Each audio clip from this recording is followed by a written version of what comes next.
Hey there, English learners. Welcome back to the English Leap podcast, your go-to English podcast for learning English and learning how to live with more confidence. I'm Erin. And I'm Evan. Let's be real. How many times have you stopped yourself from doing something just because you were worried about what other people might think?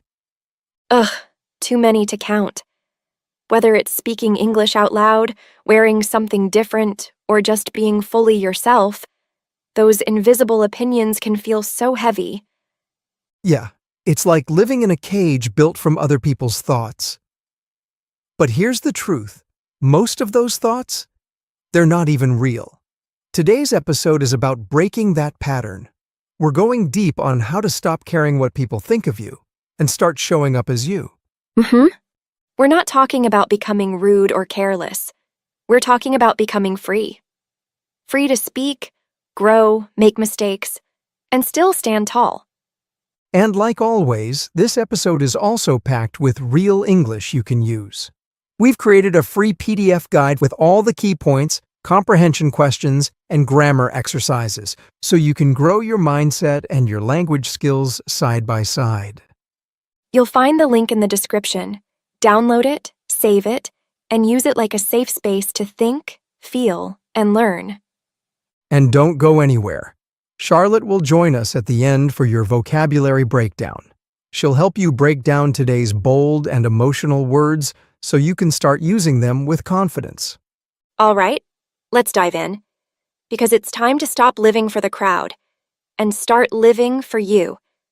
Couldn't agree more. And it all starts earlier than we think. Those small moments that teach us to shrink ourselves just to fit in. You know, Evan, before we even realize it, we're taught to look around for approval. Like in school, raise your hand, give a wrong answer, and suddenly you're the joke of the day. That fear, it lingers. It seeps into adulthood. And for many of us, especially language learners, it becomes this invisible wall. Yeah, totally. I remember being in class and answering something in broken English. A few people giggled. It was harmless, maybe, but it planted something. From that day, I started filtering everything I said. I was trying to sound perfect instead of just being myself. That's the thing. This fear doesn't just show up one day. It's embedded in us from such a young age, we don't even question it anymore. It's like we're carrying an invisible crowd on our shoulders, constantly whispering what not to do. And that crowd? Most of them are imaginary. And yet, we listen to them more than we listen to ourselves. It keeps us quiet when we should speak. It keeps us anxious when we should just be present. English learners, think of your mistakes like typos in a text message. No one really cares as much as you think. Seriously, you don't stop reading a text because of a typo, right? So don't stop yourself from speaking because of a small mistake. And you know what's even more freeing?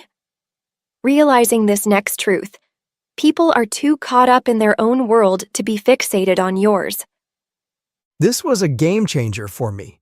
I used to think everyone noticed when I mispronounced a word or paused too long during a sentence.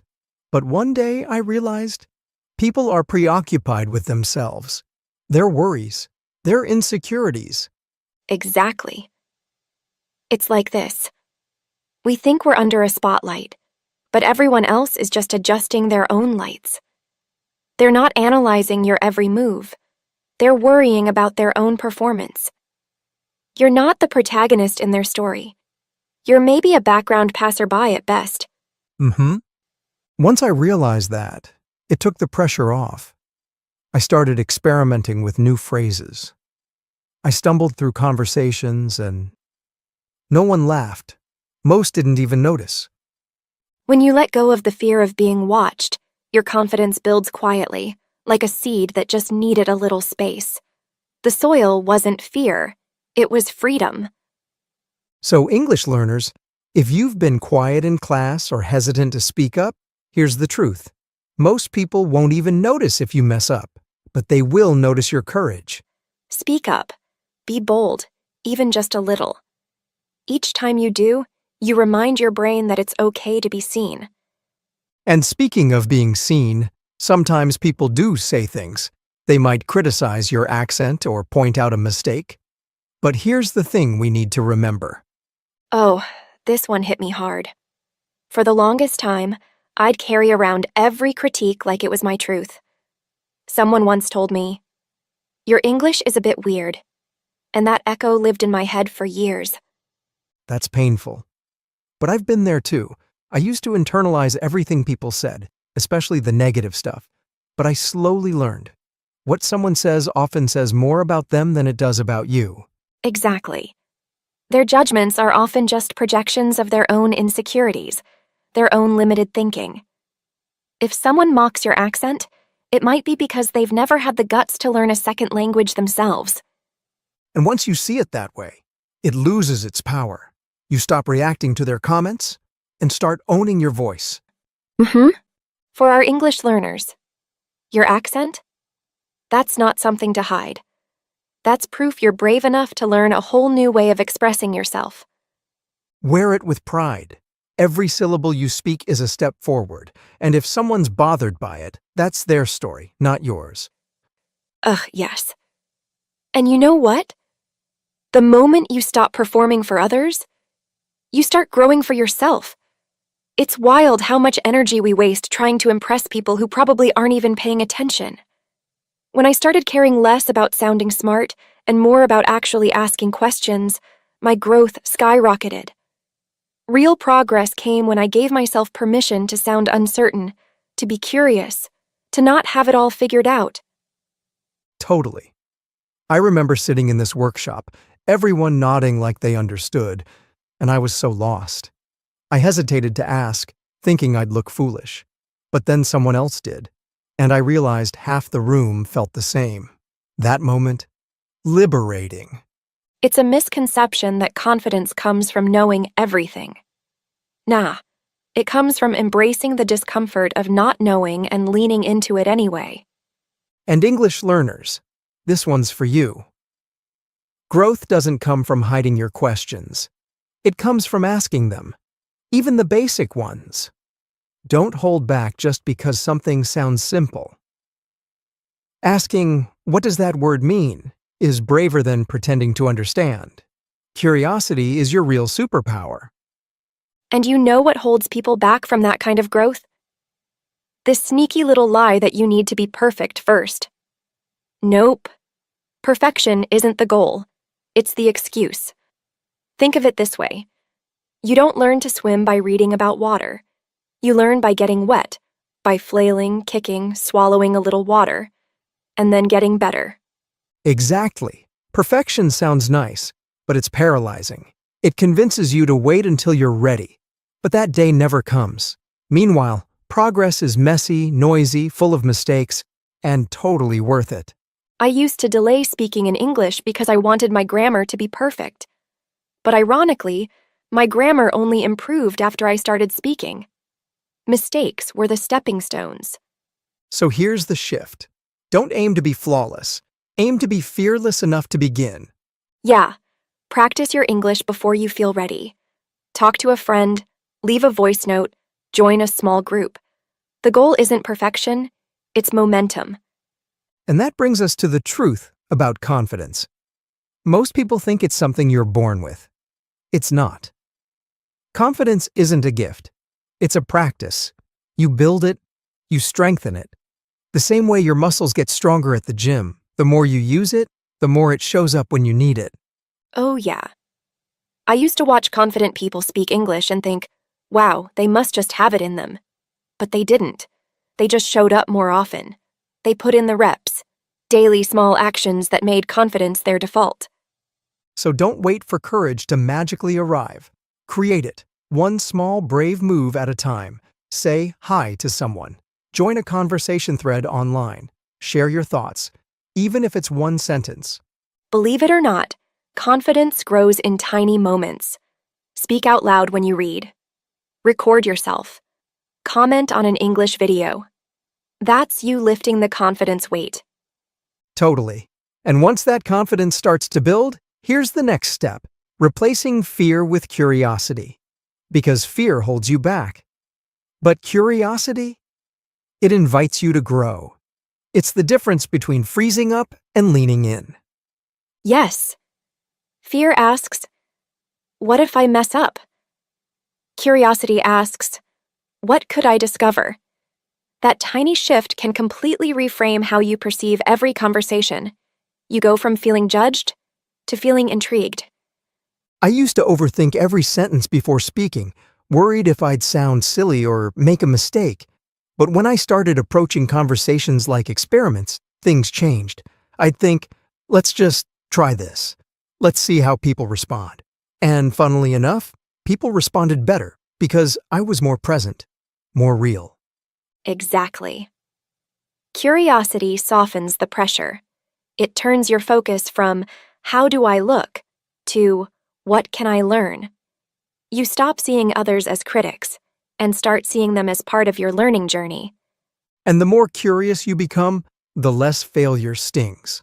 Because now, even a slip-up becomes data, not drama. And here's something simple to try. Next time you speak English, instead of judging yourself afterward, ask, what surprised me? Or, what worked well? That's curiosity in action, and it's way more powerful than self-criticism.